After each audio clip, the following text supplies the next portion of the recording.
शिकत आहे। माझ्या शाळेचे नाव महाराष्ट्र माध्यमिक मुलांची शाळा उमरखेड।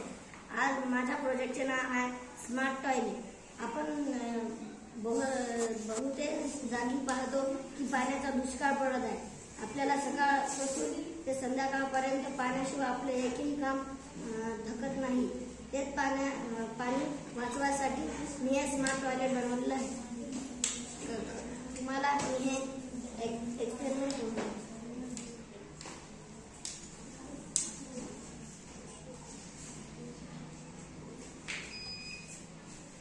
मी या पाण्याच्या टाकीत पाणी टाकलं की आपण हात धुवू शकतो। मग हात धुतलेल्या टाकीत जमा होते आणि ते जिकडून आपल्याला फ्लशिंगसाठी यूज करता येते पाणी।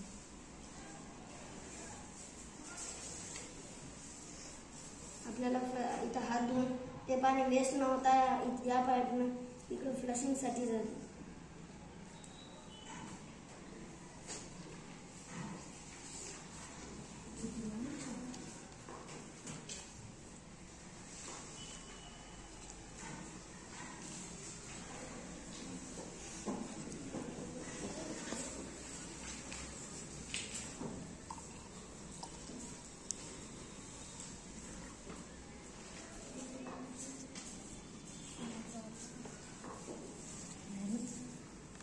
इकडे ते पाणी फ्लशिंगसाठी जाते।